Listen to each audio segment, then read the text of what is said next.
When you started playing the second chant, reveal thyself, I was remembering when I learned to love that chant, because I had never liked it very much. In the course of our Ananda life, we have human preferences that come in, and there's lots of different choices, and everybody has favorites. And that chant, for some reason, never spoke to me very much, except from 1986 until about 2006, 20 years. I had the opportunity with a few friends to travel to India on a pilgrimage journey about a dozen or more times. And one of the places that we would always go to was the Mahasamadhi Mandir of Sri Yukteswar, Master's own guru, whose picture graces our altar. It happens to be in his ashram in Puri, India. This is all described years in my Master's hermitage, takes place in Puri. And then Master talks about going back to India in 1935, and his guru died. I'm not quite sure how much is in autobiography and how much is in the book Mejda, but Sri Yukteswar was sitting in the lotus posture. He left his body.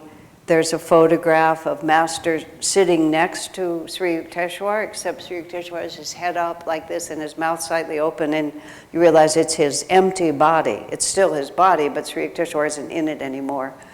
And in one of those books, it describes how they dug a big hole in the sand in Puri, lined it with bricks, and then just placed Sri Yukteswar's body in there, facing the Jagannath temple, which is this huge ancient holy temple there in Puri.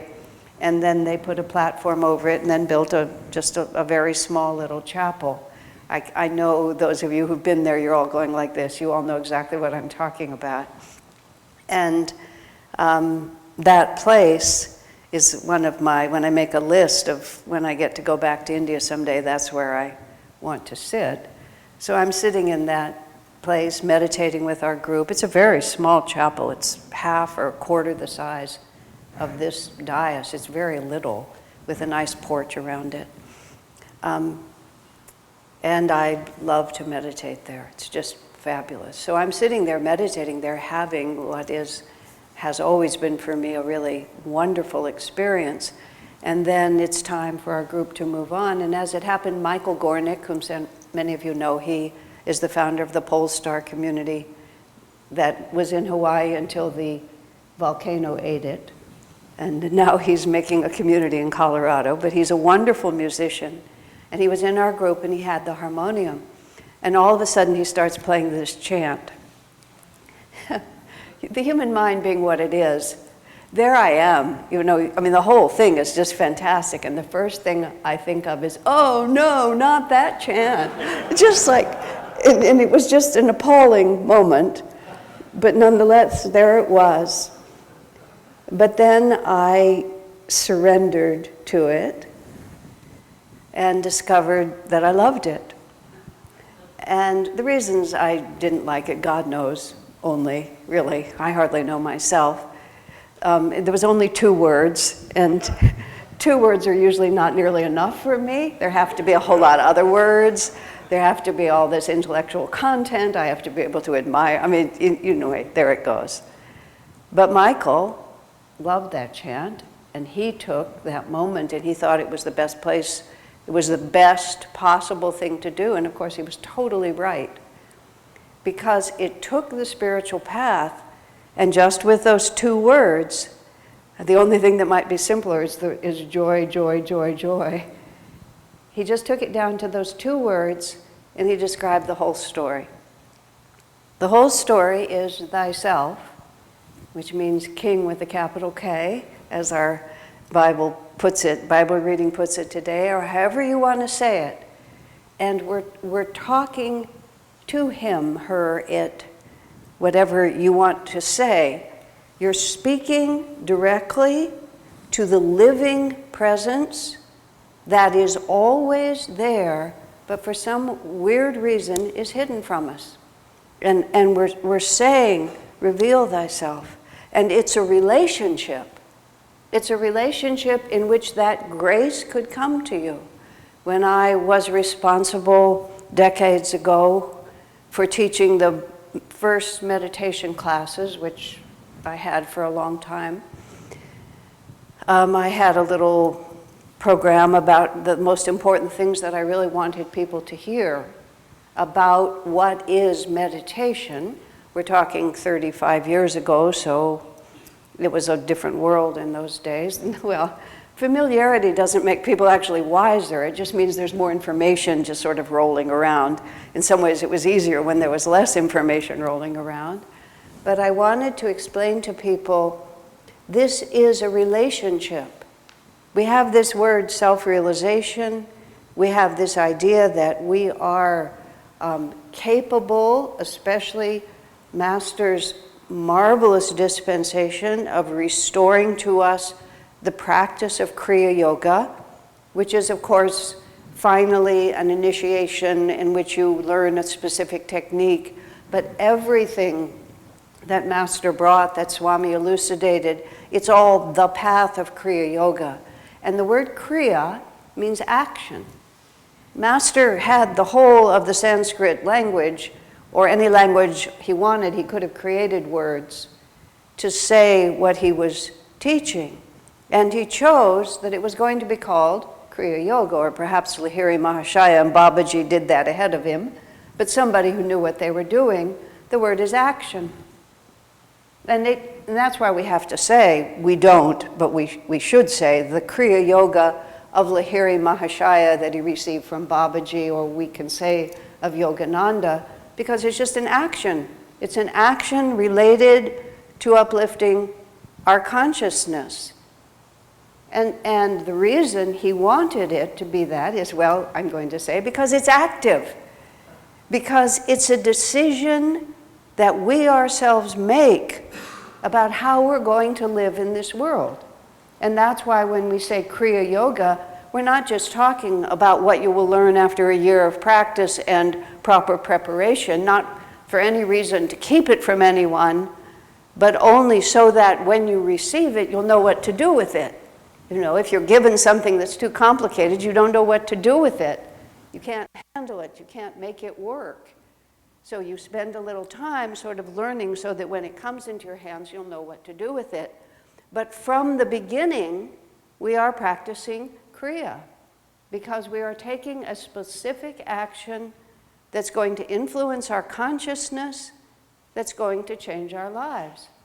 And so deliberately what Master did is he put spiritual responsibility into the only place where it belongs, which is in the hands of the aspirant.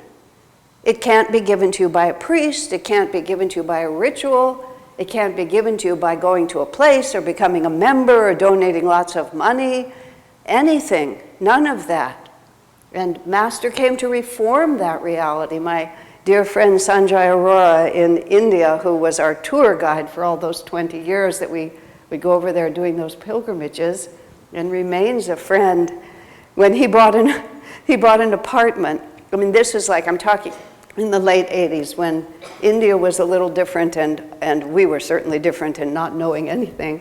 He bought an apartment, and first of all, he had to pay for the whole thing, so it just sat empty while he paid it off. There were mortgages at that time. Then he finally paid it off, but he couldn't move in for 5 months because it wasn't astrologically auspicious for 5 months. So he had to wait 5 months for the auspicious day. Then he had to hire the priest to come in and do all the proper rituals. The proper rituals involved building a fire in a fire pit in the living room and cracking coconuts on the walls, which meant that the whole thing had to be cleaned and repainted after that was finished, all of this.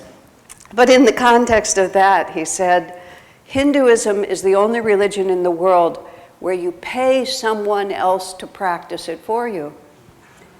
Because it was unthinkable that he would move into that apartment without the proper ritual, but he didn't have any idea how to do it. He had to pay someone to do it. And there's a whole profession, you know, a whole caste of pujaris, and that's their job, is they practice Hinduism for people. Master said, no, into your own hands, that's where it goes. And we make this decision. But then there is that important element, which is what I was saying when I would teach the beginning meditation class. Because there's lots of, people use the word meditation in lots of ways. And some of it is just, I visualize, I imagine, I relax myself by thinking that I'm on a beach and the white unicorn comes, you know, and the fairy godmother sprinkles me. And all of these things are great. I mean, in a sense, because it will relax you, it will take you to a more calm and uplifted place. But it's not a relationship with truth. It's a relationship with alternate versions of the fantasy that we live here. People think this world is real because it's so well constructed. It's just an extremely well done illusion in which everything is very consistent. And we can all sort of agree with each other about, well, what the purpose of life is, where happiness comes from, all of these different things. But it's all an extremely well-constructed illusion. And the illusionist, Maya, or the illusionist, Babaji, Divine Mother, there's a power standing behind it. Come brings us back, doesn't it? Reveal thyself. Reveal thyself. Show me what this world really is. Teach me how to do Kriya. Teach me how to do those actions which will entice you to reveal yourself. And of course, so even when we are isolating ourselves as much as human beings isolate themselves in this world, in meditation, we go to a particular place, sequestered as we can be, depending on our living situation, as sequestered as we can be. We close our eyes, we close our ears, we stop talking. We try to open our minds to a new reality, open our consciousness to a new reality. We practice Kriya. We take action that will bring us to another reality. But the power of it, the true power of it, is not just that we have decided to practice Kriya, but that there is a loving reality on the other side of us that's cheering us on all the way through. We have the best friend on the other side who really wants us to succeed. You know, it's so deep within us to have someone understand us and believe us. Isn't it so? I remember one rather colloquial speaking girl said to me about the man she married. She just said this word, "He gets me," like that. And I didn't really know what that slang meant. Maybe you all get it right away, but what she meant was, he looks at me, he knows who I am. And we all know that's not so obvious, is it? How many times does our heart just break in two because someone we expected to know who we are shows that they don't? That is the power of the Guru. That is the power that I experienced from Swami Kriyananda, and we all continue to experience from him, from Master, from Babaji, from Divine Mother herself. We are not alone. That's the worst illusion, and one of the most carefully constructed ones. It starts with these bodies.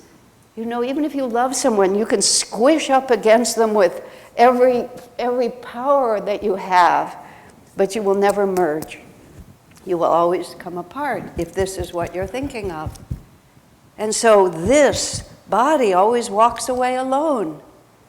And we fall for it. We fall for it on a very, very deep level, incarnation after incarnation. We keep making another one of these, and each one of them appears to be separate. But this is the illusion.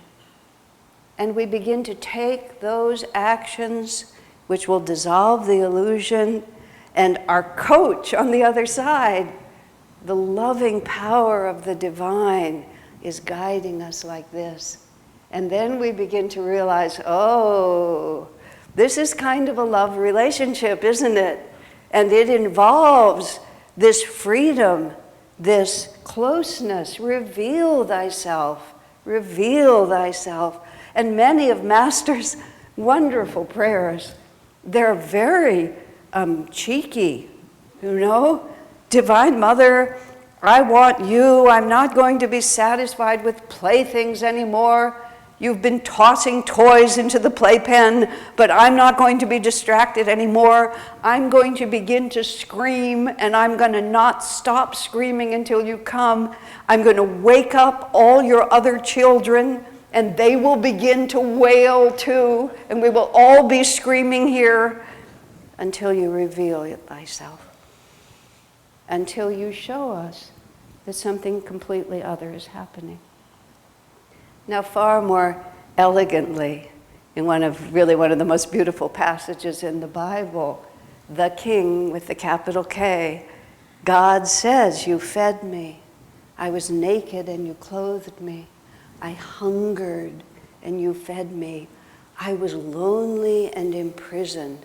It's just, the Bible is so, the power of Scripture. Because when you read true Scripture, the Gita, the Bible, the Old Testament, the New Testament, wherever part of it you're reading, the Hebrew prayers, whatever it might be, when you go into it, it becomes a doorway into. And it's miraculous. I grew up Jewish. I have become devoted to Jesus through Master's teachings in the self-realization way. As a consequence, I read the Bible. I have read the Bible, not like people who only read the Bible, but I've read it often enough to understand how you can only read the Bible and you'll be just fine. Because every time you go through those words, you just hear something in it. This time I heard, I was in prison, I was lonely, and you visited me. Just, those are simple words, aren't they? But you can feel it. You can feel what God is saying. You can feel the kriya He's demanding of us.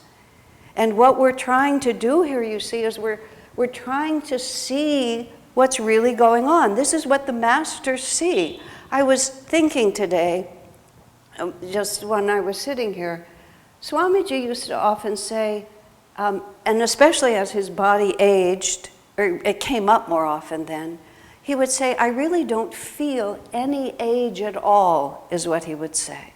And last night when we were gathered here, I made reference to, I moved to Ananda in 71, so 21 is my 50 years.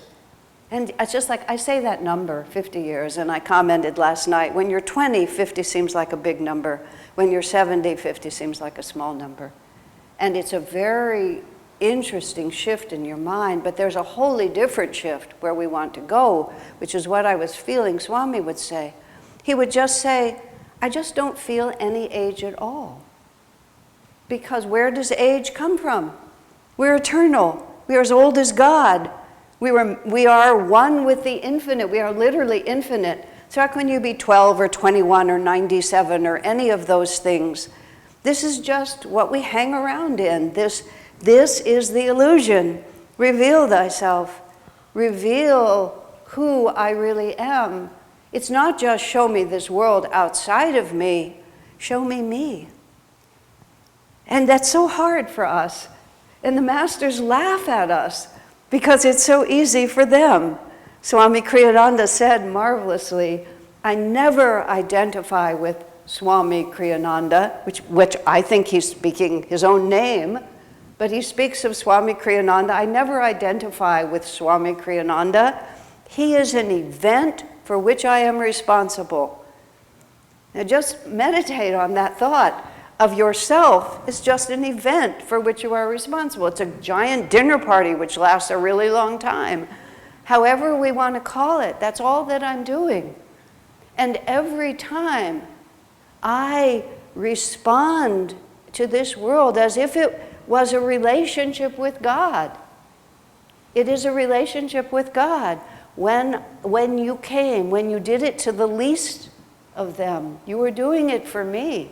This is what Mother Teresa of Calcutta said when ordinary journalists who were filming her, like this. And she goes on the streets of Calcutta and sees some beggar dying in the gutter. And believe me, gutters in Calcutta are not places you really want to be. We sort of joke, whenever you see anything on the ground, you get very suspicious. You're not really sure where it came from, especially years ago. But there she was, and she just scoops this maggot-infested, dying man up like this, holds him close to her, touches him like this. And the journalists who are, there like with their cameras, she could just feel them. They could hardly bear what she was doing. And this is on I saw a film about this too. Her face she looks slightly puzzled, and then, she figures it out.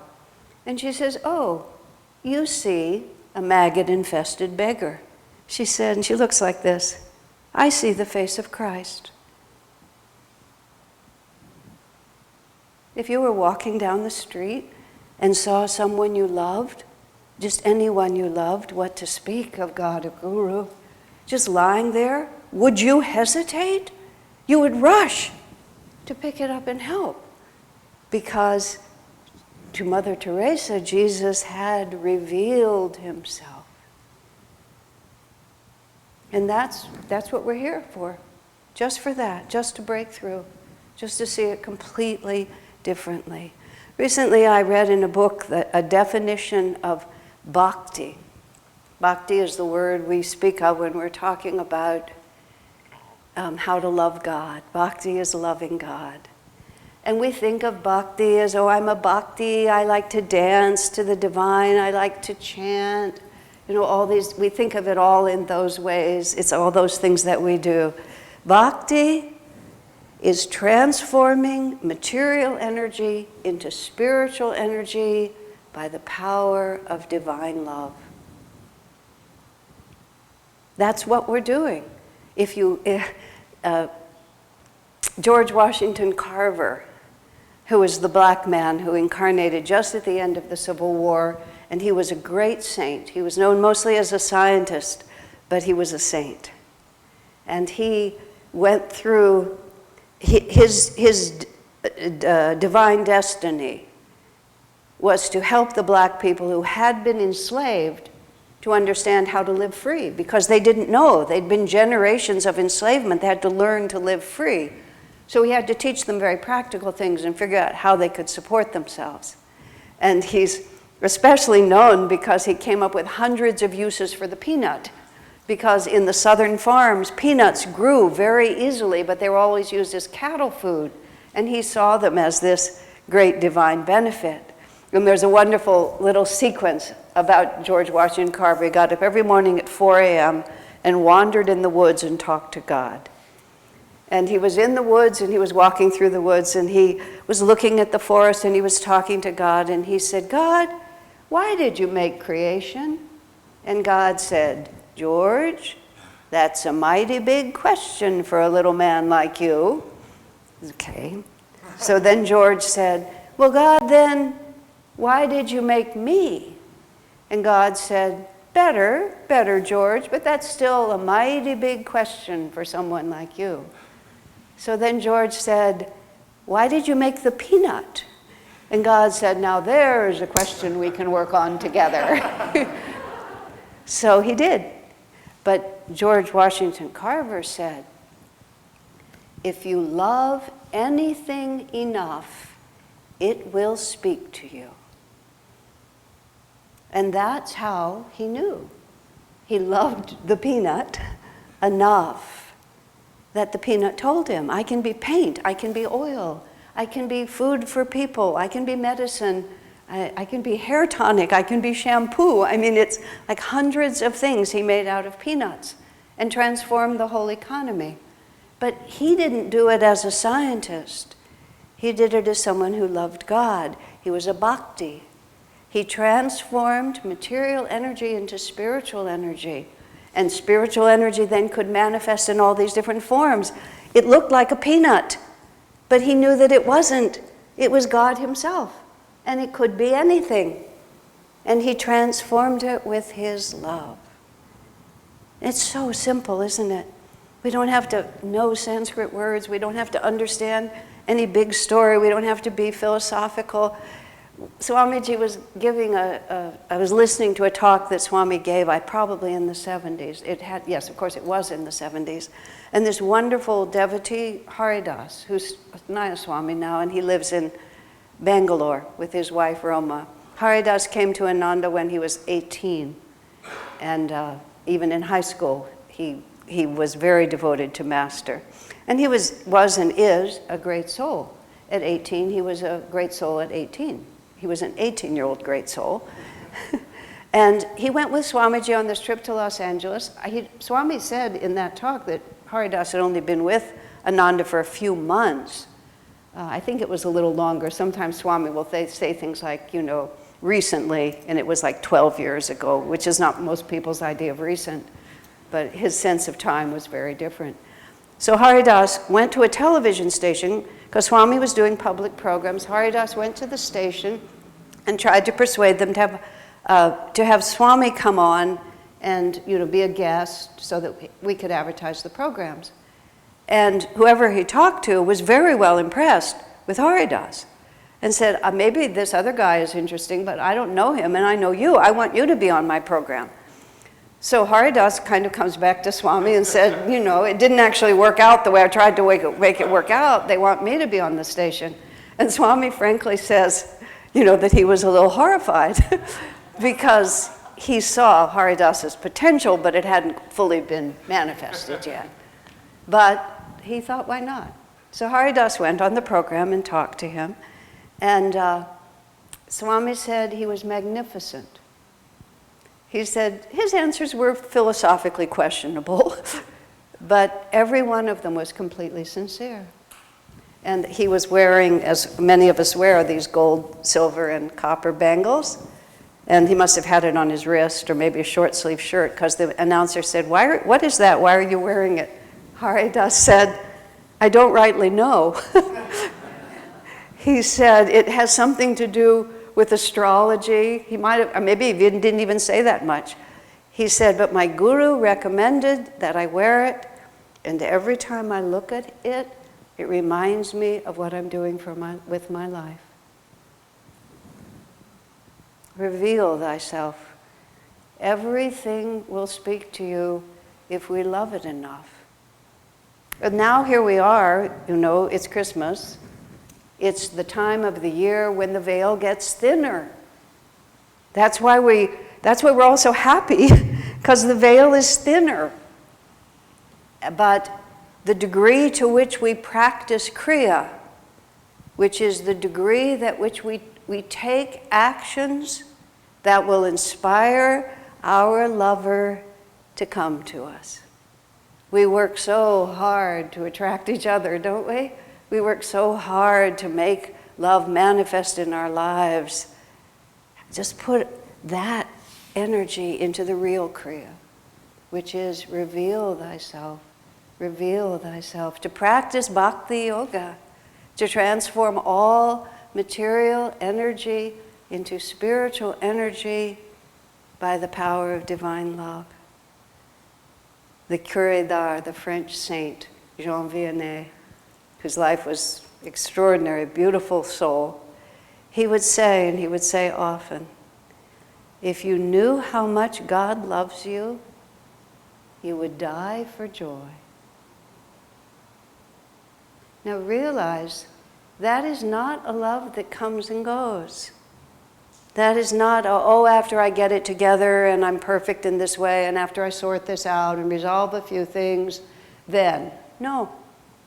As we sit here now,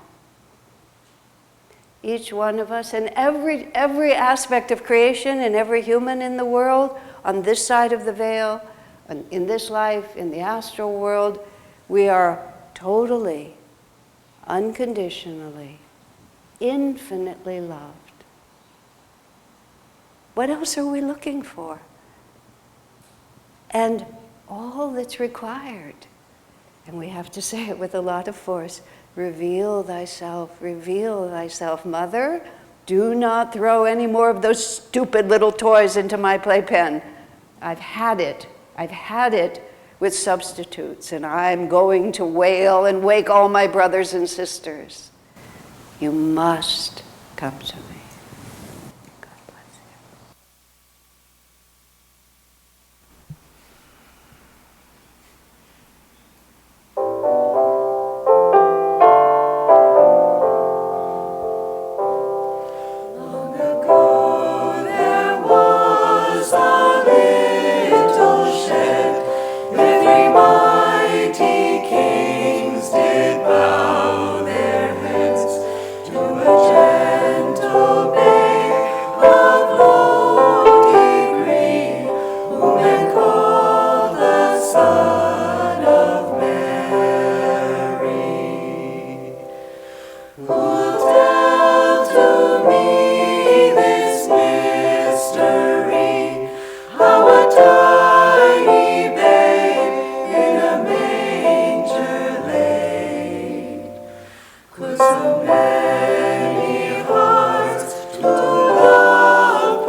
This